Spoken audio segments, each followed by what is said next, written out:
கழகத் தோழர்களுக்கும் பொதுமக்கள் ஆகிய அனைவருக்கும் வணக்கத்தை தெரிவிச்சுக்கிறேன். இன்றைக்கி ஒரு செம்ம ஹாப்பியான விஷயத்த பேச வந்திருக்கேன். அதாவது மக்களுக்கு ஒரு மிகப்பெரிய ஒரு அதிர்ச்சியை தரணும், ஒரு சந்தோஷமான விஷயத்த நம்ம தோழர்களுக்கு கன்வே பண்ணணும். அந்த வீடியோ மட்டும்தான் இந்த வீடியோவாக இருக்க போகுது. ஸோ என்னடா அவ்வளோ சந்தோஷமான விஷயம் பேச போகிற, எலெக்ஷன் டேட்டை அனௌன்ஸ் பண்ணிட்டாங்க. ஸோ கூட்டணி இருக்கா இல்லையான்றது இன்னும் அஃபிஷியலாக நமக்கு இன்னும் தெரிய வரல. பேச்சுவார்த்தைகள் போது அப்படி போது இல்லைன்னு சொல்கிறாங்க. நியூஸ் சைடில் என்டிஏ கூட்டணி சொல்கிறாங்க. நம்ம தலைவர் சைட்லேருந்து, அதாவது தமிழக வெற்றிக்கழகம் சைட்லேருந்து அப்படி எதுவுமே இல்லை, நாங்கள் எதுவும் பேச்சுவார்த்தை நடத்தலைன்றாங்க. ஸோ ஆல்மோஸ்ட் இந்த தமிழக அரசியலே ஒரு வித்தியாசமாக இருக்குது. இந்த 2026 ப்ரெடிக்ட் பண்ணவே முடியலன்றாங்க. மக்கள்கிட்ட கேட்டால் திமுக வர வாய்ப்பு இல்லை, விஜய் அவர்களா இல்லை பழனிசாமி அவர்களா இல்லை ஏடிஎம்கெலாம் ஆல்மோஸ்ட் வாஷ் அவுட் ஆகிடுச்சு. ஸோ விஜய் அவர்களுக்கு தான் ஸ்கோப் இருக்குது. இப்போ லயலா காலேஜில் கூட பார்த்திங்கன்னா சர்வே அந்த கருத்து கணிப்பில் பார்த்திங்கன்னா நம்பர் 1 இடத்துல நம்ம தமிழக வெற்றி கழகம் தான் இருக்குது. இந்த மாதிரி நிறைய விஷயம் இருக்கும்போது இன்றைக்கி நான் பேச வந்த விஷயம் மிகப்பெரிய ஹாப்பியான விஷயம். அதை பற்றி தான் இன்றைக்கி பேச போகிறேன். என்னன்னு கேட்டிங்கன்னா வாங்க வீடியோக்குள்ளே போகலாம். ரோட் சைடு அம்பானி நேயர்கள் அனைவருக்கும் வணக்கத்தை தெரிவிச்சுக்கிறேன்.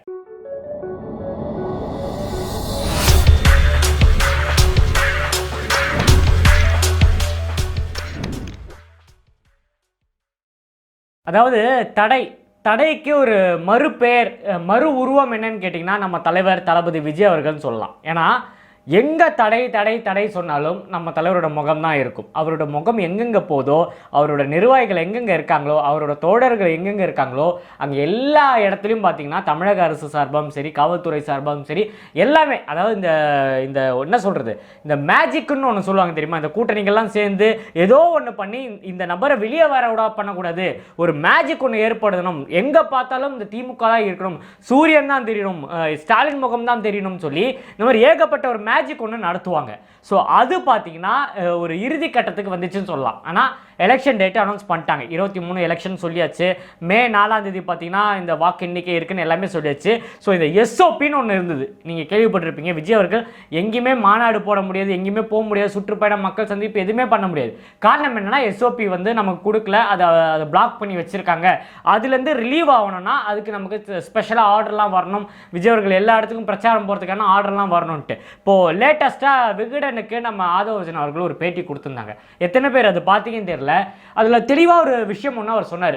விஜய் அண்ணங்கிட்ட பேசும்போது அவர் சொன்ன விஷயங்கள், என்னோட ஜனநாயகன் படம் முடிஞ்ச அப்புறம் அவர் சொன்ன விஷயம், படம் எல்லாம் முடிஞ்சிச்சு, என்னோட கமிட்மெண்ட், இந்த சினிமா துறையில் இருக்கிற என்னோட கமிட்மெண்ட் எல்லாமே முடிஞ்சிச்சு, இப்போ நான் ஆல்மோஸ்ட் ஃப்ரீ ஆகிட்டேன், இனிமேல் என்னோட ஃபுல் ஃபோக்கஸ் அரசியலில் தான் இருக்க போகுது, எனக்கு இந்த மகாத்மா காந்தி எல்லாம் பண்ண மாதிரி ரோடாக போகணும், தெருவாக போகணும், மக்கள்லாம் என்ன செய்கிறாங்க, அவங்களோட கஷ்டங்கள் என்ன, எல்லாருமே சந்திக்கணும், எல்லா மூளைக்கும் போகணும், கிராமமாக எந்தெந்த இடத்துல அரசியல்வாதியே போயிருக்க மாட்டாங்க பாருங்கள், சில கிராமத்துக்கெல்லாம் அவங்களாம் உள்ளே கூட போயிருக்க மாட்டாங்க, அந்த ஏரியாக்குள்ளெல்லாம் எனக்கு போகணும், அங்கே இருக்கிற எல்லா மக்களோட நிலைமைகள் என்ன, எல்லாரும் இப்போ எப்படி இருக்காங்க, இந்த 2026 அவங்களோட சிச்சுவேஷன் என்ன இருக்குது, இந்த கஷ்டப்படுறவங்களோட வாழ்க்கை எப்படி இருக்குது, இது எல்லாமே நான் பார்க்குறோம். இதுக்கு காரணம் நான் நடந்தே போகணும், அதாவது அந்த ரோடுவேல நான் போகணும், கிராமமாக இருந்தாலும் எதுவாக இருந்தாலும் வண்டியில் போகாமல் இறங்கி நடந்து போகணும் அப்படின்னு சொல்லியிருக்காராம். ஸோ அதுக்கு எவ்வளோ கிலோமீட்டர் வரும், எவ்வளோ ஒரு நாளைக்கு எவ்வளோ தூரம் நடக்கலாம், இது எல்லாமே விஜயனை சார்ட் பண்ணி வச்சுருக்காரு. இது ரீசெண்டாக நம்ம ஆதவர்ஜனா இன்டர்வியூவில் சொல்லும்போது தான் எனக்கு தெரிஞ்சுது. ஸோ இந்த மாதிரி பிளான் பண்ண ஒரு அரசியல் கட்சி தலைவர் எனக்கு தெரிஞ்சு தமிழ்நாட்டில் இருக்க மாட்டாங்க. ஸோ இவ்வளோ பக்காவாக அவர் பிளான் பண்ணிவிட்டு அதை நடக்க விடாமல் இந்த எஸ்ஓபி எல்லாம் போட்டு அவரை தடுத்து எந்த மாதிரி ஒரு சூழ்நிலையில் அவரை நிற்க வச்சுருக்காங்க யோசிச்சிங்களா? ஸோ இப்போ நான் பேசுகிற இந்த டைமில் பார்த்தீங்கன்னா நமக்கு எலெக்ஷன் டேட் அனௌன்ஸ் பண்ணிட்டாங்க. இனிமேல் முதலமைச்சரோட கையெழுத்து இருக்குது பாருங்கள், மு.க. ஸ்டாலின்ற கையெழுத்து இனிமேல் செல்லுபடி ஆகாது. இனிமேல் அவர் முதலமைச்சர் கிடையாது. ஸோ ஆஸ் பர் ரூல்ஸ் பார்த்தீங்கன்னா இனிமேல் எலெக்ஷன் கமிஷன் தான் எல்லாமே பார்த்துருக்கோம். நீங்கள் லேட்டஸ்ட்டாக வந்த நியூஸ்லாம் பார்த்துருப்பீங்க. நிறைய இடத்துலேருந்து ஸ்டாலின் அவர்களோட புகைப்படம்லாம் எடுத்து மாற்ற ஆரம்பிச்சிட்டாங்க. ரோட்டில் இருக்கிற இந்த செவுறு விளம்பரம், நிறைய கட்சிக்காரங்க எல்லாமே செவுத்தில் எழுதி வச்சுருப்பாங்க, அதெல்லாம் பார்த்தீங்கன்னா வெள்ளை அடிக்க ஆரம்பிச்சிட்டாங்க. ஸோ தேர்தல் ஆணையத்துலேருந்து ஸ்ட்ரிக்ட், எந்தெந்த ஏரியாவில் பப்ளிக் பிளேஸில் எங்கெங்கெல்லாம் கட்சி கொடிகள் இருக்கோ அதெல்லாம் அவுக்க ஆரம்பிச்சிருவாங்க. எந்தெந்த ஏரியாவில் கட்சி சம்மந்தப்பட்ட இடங்கள், அதே மட்டும் இல்லாமல் இந்த நலத்திட்ட உதவிகள், இந்த காசு கொடுக்குறது, இது எல்லாமே பார்த்தீங்கன்னா குற்றம். இனிமேல் பண்ணால் எந்த கட்சி சார்பாகவும் எதுவும் பண்ணக்கூடாது, அவங்களோட திட்டங்களை பற்றி அனௌன்ஸ் பண்ணி எங்கேயும் போர்டு வைக்கக்கூடாது, இது எதுவுமே பண்ணக்கூடாது. நீங்கள் பிரச்சாரம் பண்ணிக்கலாம், கொடி எடுத்துகிட்டு வந்து பிரச்சாரம் பண்ணலாம், வாக்கு கேட்கலாம், இதெல்லாம் பண்ணலாம். ஆனால் மற்றபடி இந்த ப்ரொமோஷன்ஸு, செவுத்தில் வரைகிறது, எழுதுறது, இது எதுவுமே இருக்கக்கூடாது. அது எல்லாமே அழிக்க ஆரம்பிச்சிட்டாங்க. ஸோ இப்போ நான் இதை எதுக்கு சொல்ல வந்தேன்னு பார்த்தீங்கன்னா, முதலமைச்சரோட கையெழுத்து இனிமேல் வேலைக்கே ஆகாது. இனிமேல் தமிழ்நாடு ஃபுல்லாக நியூட்ரல் ஆகிடுச்சு. காவல்துறை இனிமேல் எல்லாருக்குமே வேலை செய்வாங்க. இதுக்கு முன்னாடி முதலமைச்சரோட காவல்துறையாக இருந்தது.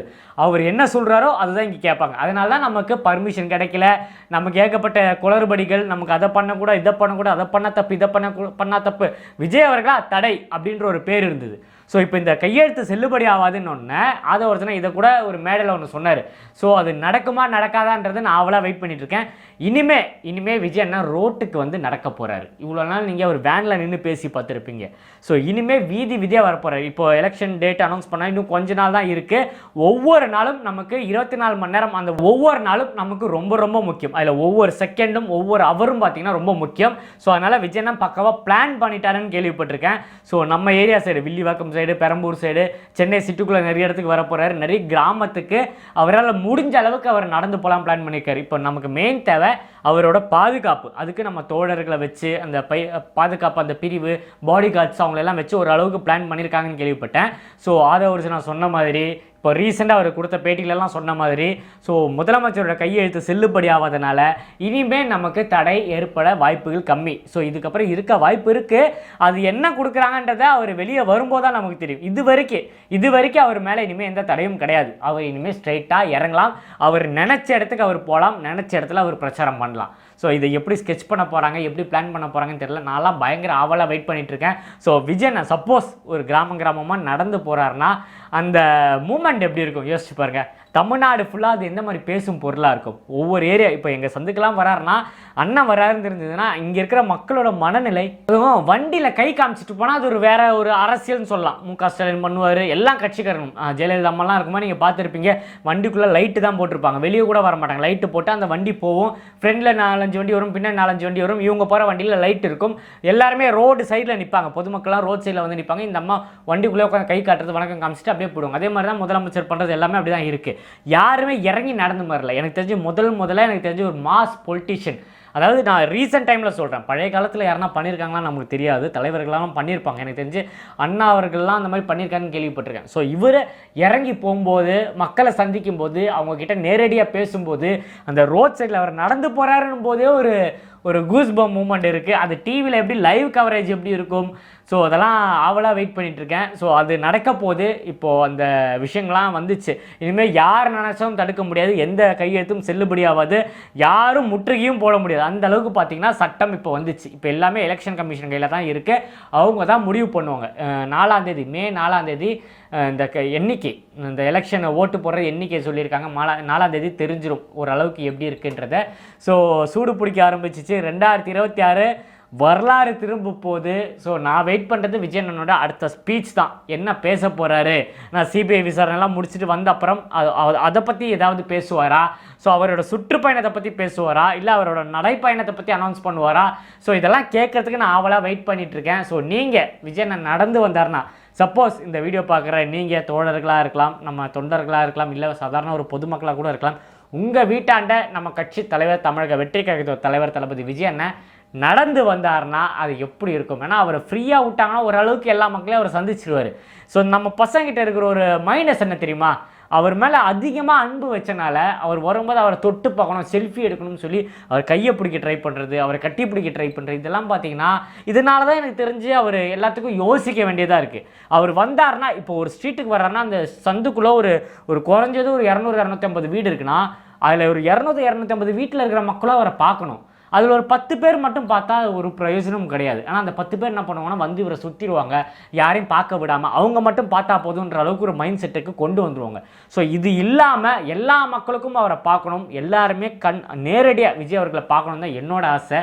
ஸோ நீங்கள் அவரோட நடப்பயணத்தை பற்றி என்ன நினைக்கிறீங்கன்றதை மறக்காமல் கமெண்ட்டில் ஷேர் பண்ணுங்கள். அதே மாதிரி நிறைய பேர் நம்ம சேனலை சப்ஸ்கிரைப் பண்ணாமல் பார்க்குறீங்க, நம்ம சேனலை சப்ஸ்கிரைப் பண்ணி வச்சுக்கோங்க. ஏன் நான் இதை சொல்கிறேன்னு பார்த்தீங்கன்னா, இனிமேல் நம்ம தலைவரோட எல்லா நிகழ்ச்சியும் முடிஞ்ச அளவுக்கு எந்த ஊருக்கு அவர் போனாலும், எந்த இடத்துல அந்த கட்சி சார்பாக, நம்ம ஆதவ சாரம் யாராக இருந்தாலும் அந்த கட்சி சார்பாக என்னென்ன நிகழ்ச்சி நடந்தாலும் எல்லாமே நம்ம ரோட் சைடு அம்பானி சேனலில் லைவாக வரப்போகுது. ஸோ அதனால் முடிஞ்ச அளவுக்கு நான் அதை கொண்டு வந்து சேர்க்க போகிறேன். ஸோ மறக்காமல் நம்ம சேனலை சப்ஸ்கிரைப் பண்ணுங்கள். கீழே பார்த்தீங்கன்னா ரெட் கலரில் ஒரு பட்டன் தெரியும், கிளிக் பண்ணி சப்ஸ்கிரைப் பண்ணி வச்சுக்கோங்க. பக்கத்தில் ஒரு பெல் பட்டனும் இருக்கும், அதையும் கிளிக் பண்ணுங்கள். அப்போ தான் நான் போடுற வீடியோ உடனே உங்களுக்கு நோட்டிஃபிகேஷன் வரும்.